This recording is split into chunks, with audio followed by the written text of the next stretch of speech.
So, have you ever given into a pleasure, right? So, we're going to use the example of ice cream here.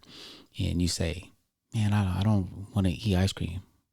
I'm trying to be better with my food intake. You go to the grocery store, you walk down that aisle, you see that ice cream. You looking at the ice cream, it feel like the ice cream looking back at you. And you're like, skip it. Put the ice cream in your cart.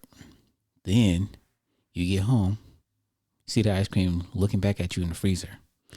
Get it out, get you a big bowl of ice cream. You have fed the monster. When you feed a desire, it makes it that much harder to kick it, to give it up. And this whole week of this Stoic training is about our behaviors and desires and things that we fear, or it is an aversion for us, something that we don't want to happen. And there are two classes of objects that either attract us or repels us. And we are attracted to things like money, riches, the good life, the easy things, beauty, drugs, food, alcohol, whatever. We are attracted to that stuff. And we are repelled by toil, death, pain, shame, embarrassment, all that stuff. And this whole week, we are trying to train ourselves. So when things come up in our life, something that we want to avoid while we're having a good time, we need to train for that avoidance. So it's about trying to weaken the attachment to external things. It's called winter training. And, winter training is not done in the winter. It's done in the summer. You train yourself while you're having a good time for the winter when it's cold outside.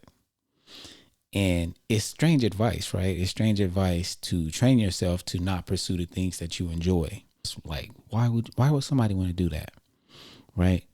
And training in winter is not only withstanding adversity when it comes, but getting prepared while the good times are rolling, right?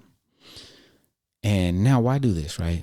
Why would somebody want to do this? This isn't going to be fun at all. This is going to probably be something that you dread doing. But the Stoics believe that pleasant or pleasures is a value judgment. And judgment is not an objective fact of the world. But guess who has charge or is in charge of your judgments? You are. You are in charge of what you value. And in the book, they said something about this thing called the Hedonic Treadmill. And I was like, what is the Hedonic Treadmill?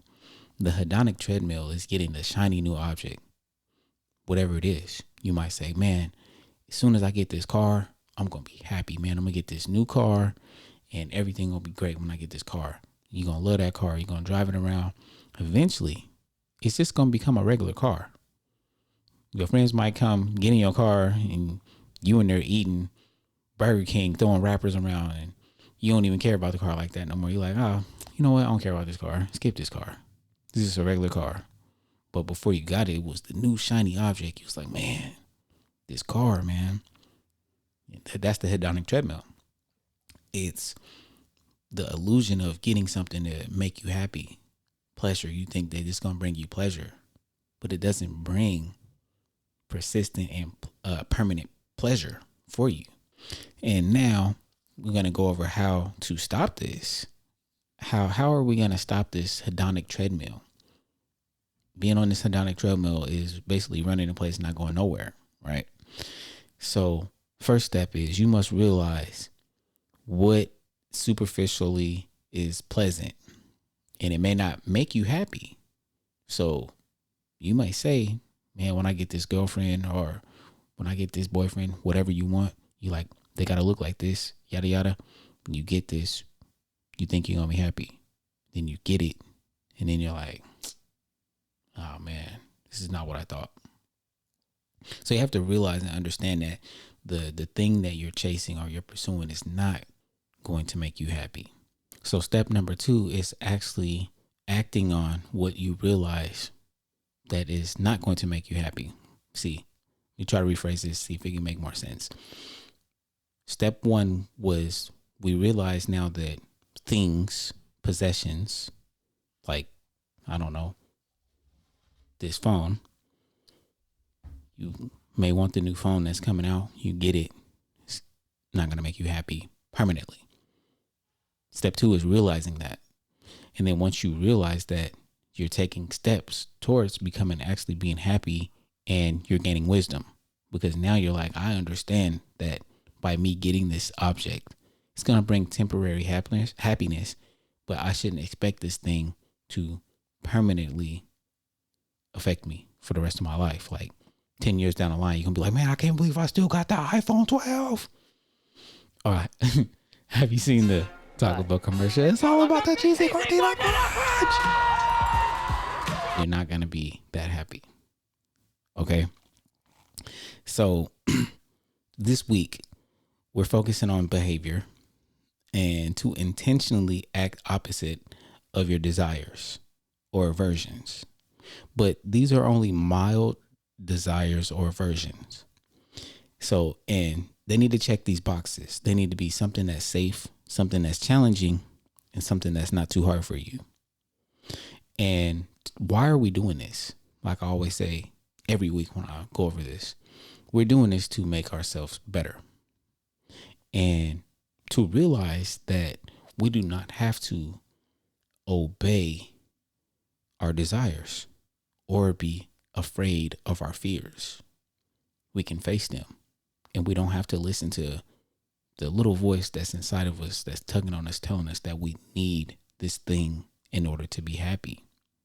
And so this week, what you want to do is you want to make a list of all the things that you want or the things that you desire. And then you're going to say, all right, I want to choose opposite. So let's say every day when you get off work, you always stop by Starbucks and you go desire a coffee. Okay. Opposite of that, what could you replace that with? It's not necessary to pursue all of our desires, and we can face many of our fears. If you thought this one was a good one for you today, please share it with someone that you think would like to hear it. And if you made it this far, I appreciate you, man. I'm thankful that you came this far. I'm thankful for your time. Go ahead and hit the subscribe button, and I'll be back next Tuesday with another one. I'm gone.